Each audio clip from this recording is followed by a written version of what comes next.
कई बार ताकतवर लोग कितने कमज़ोर हो सकते हैं, यह कहानी उसका जीता जागता उदाहरण है। हम बात कर रहे हैं आईएएस अफसर वीबी विश्वास की पत्नी चंपा विश्वास की। एक आईएएस अफसर की पत्नी होने के बावजूद चंपा विश्वास किस तरह से 2 साल तक रेप की वारदात को सहती रहीं। ये कहानी है बिहार के नेता हेमलता यादव के बेटे मृत्युंजय यादव की, जिसने एक आईएएस अफसर की बीबी के साथ 2 साल तक लगातार रेप किया। 18 जुलाई 1990 को आईएएस अफसर बीबी विश्वास की शादी चंपा विश्वास से होती है। 1995 में ये बिहार में समाज कल्याण विभाग में सचिव के पद पर तैनाती पाते हैं। जिस समाज कल्याण विभाग की चेयरमैन हेमलता यादव आरजेडी की नेता थीं। हेमलता यादव का घर आईएएस अफसर वीबी विश्वास के घर के बगल में ही था।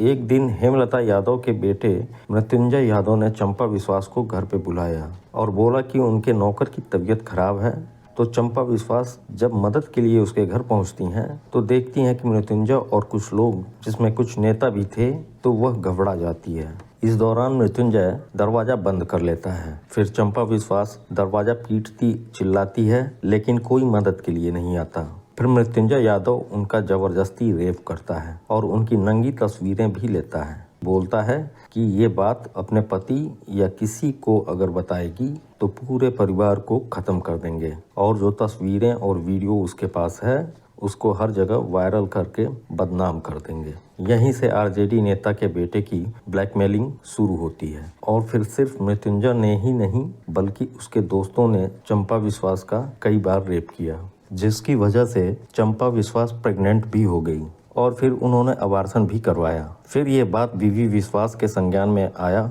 उन्होंने पुलिस में इसकी शिकायत की, लेकिन पुलिस ने नेता के दबाव में आकर ये फाइल दबा दी।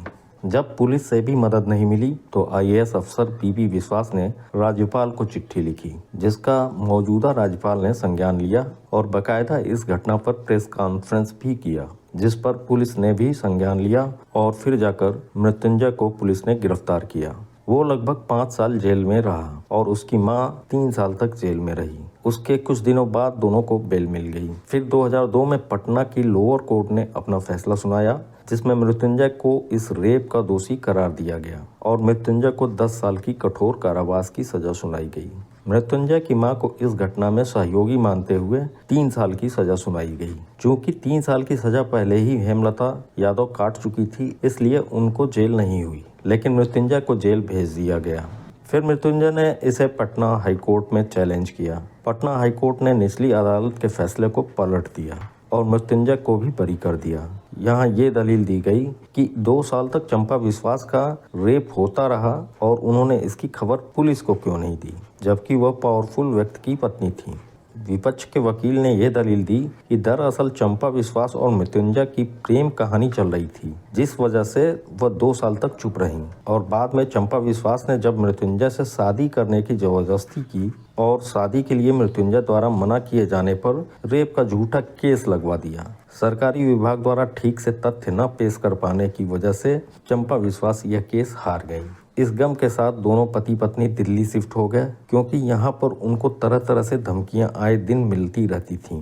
और फिर चंपा विश्वास पटना छोड़कर कोलकाता शिफ्ट हो गई और एक गुमनामी की जिंदगी जीने लगी, इस गिले के साथ कि एक ताकतवर इंसान की पत्नी होने के बावजूद वो 2 साल तक रेप सहती रहीं और कोर्ट में भी केस न जीत सकी। तो ये कहानी आईएएस बीबी विश्वास की पत्नी चंपा विश्वास की थी। ऐसी ही रोचक जानकारियों के लिए इस चैनल को सब्सक्राइब करें, वीडियो को लाइक करें और नोटिफिकेशन बेल दबाना ना भूलें। धन्यवाद।